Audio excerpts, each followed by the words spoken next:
More than 50 countries have approached the White House to initiate trade negotiations following the announcement of President Donald Trump's 10% baseline tariff. According to Kevin Hassett, director of the White House's National Economic Council, these countries are reaching out because they understand the burden of the tariff falls heavily on them. The tariff, which came into effect yesterday, has impacted the UK along with many other nations. In response, British Prime Minister Keir Starmer declared that the world as we knew it has gone. Writing in the Sunday Telegraph, Starmer emphasized his commitment to pursuing an economic deal with the US to ease the tariff's effects.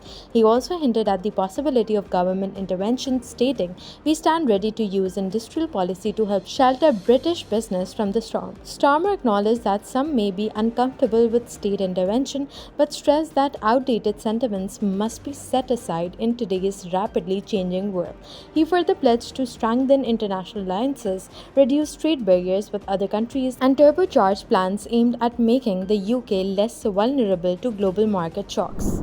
Israeli Prime Minister Benjamin Netanyahu has wrapped up a significant visit to Hungary, where he met with Prime Minister Viktor Orban. In a statement before departing for the United States, Netanyahu revealed that both leaders discussed expanding cooperation in arms production, saying these munitions are essential to achieve total victory in the war on 7 fronts. He praised Hungary as a steadfast ally, one that supports Israel not only in the EU and UN but also in its opposition to the International Criminal Court, which Netanyahu labeled as corrupt. This criticism of the ICC took center stage during the visit. Despite the arrest warrant issued by the court against Netanyahu for alleged war crimes in Gaza, Orban hosted him warmly. Both leaders strongly condemned the ICC's move, with Netanyahu expressing hope that Hungary would lead a wider exodus from the institution.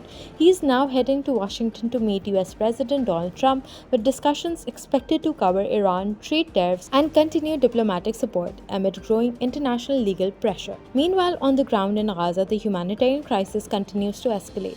The United Nations Agency for Palestinian Refugees warns that the situation is turning desperate as Israel's blockade on aid and commercial supplies stretches past 1 month. UNRWA says it's struggling to assist with dwindling resources, and unless aid is allowed in immediately, the people of Gaza will face even deeper suffering. The agency is calling for an urgent end to the siege to prevent catastrophe. Turning to Pakistan, the Balochistan government has issued a warning to BNP-M leader Sardar Akhtar Mengal that he will be arrested under the maintenance of public order if his party's protest march moves into Quetta. The BNP-M began its long march on March 28, protesting the arrest of Baloch activists, including Dr. Maharang Baloch.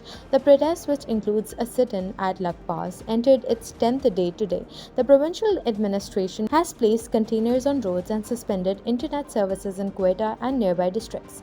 Spokesperson Shahiduddin stated that Mengal was informed this morning of orders to arrest him if he proceeded toward Quetta. He also criticized BNP-M's call to block national highways, arguing it added to public difficulties. Meanwhile, Mengal has vowed to continue the sit-in, calling for a province-wide strike and roadblocks. BNP-M Vice President Sajid Tareen, speaking at a press conference in Quetta, announced further protests, which will be decided in consultation with other political parties.